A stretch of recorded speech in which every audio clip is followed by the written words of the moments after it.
৬২ সালে যখন চীনের বিরুদ্ধে লড়াইটা হয়েছিল, চীন ভারতবর্ষ লড়াই, তখনও আমরা খুব ছোট থাকলেও এই স্লোগানই টেনেছিলাম যে যুদ্ধ নয়, শান্তি চাই।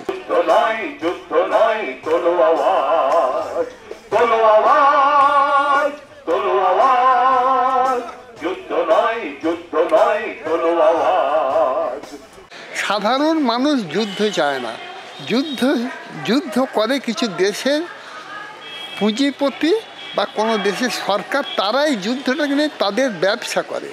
সাধারণ মানুষ কোনোদিনও যুদ্ধ চায় না। পাকিস্তান আমাদেরই ভাই, এটাই আমার মনে হয়। একজন বন্ধ কারখানার শ্রমিক তো, তাই সে 95 থেকে হামলার বিরুদ্ধে আমরা লড়ছি।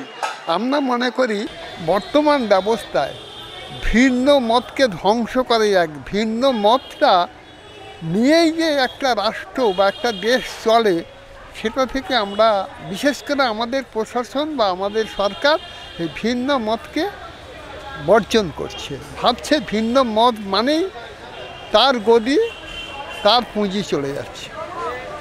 আজকের এই ব্যবস্থার জন্যে সবচেয়ে বেশি, অন্তত আমি মনে করি, বামপন্থীরা যখন এসছিল তখন আমরা ভেবেছিলাম যে বামপন্থী সরকার একটা শ্রমজীবী কৃষকের সরকার, কিন্তু সরকার 5 বছরের মধ্যেই আমরা জানতে পারলাম বামপন্থী সরকারও কিন্তু একইভাবে পুঁজিপতি সরকারে পরিণত হচ্ছে।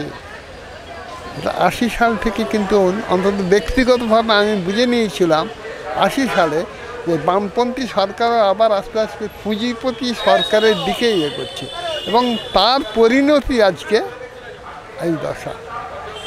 সিঙ্গুর এবং নন্দীগ্রাম, এই দুটো কারণ। আজকে বামপন্থী একটা দেশে 34 বছর রাজত্বের পরেও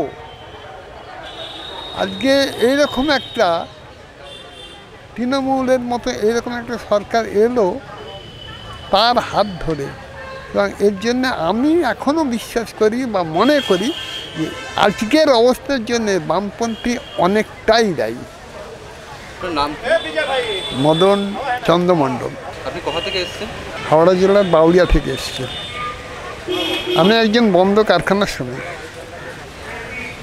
বাউরিয়া কটন, যেটা এশিয়ার প্রথম কটন মিল।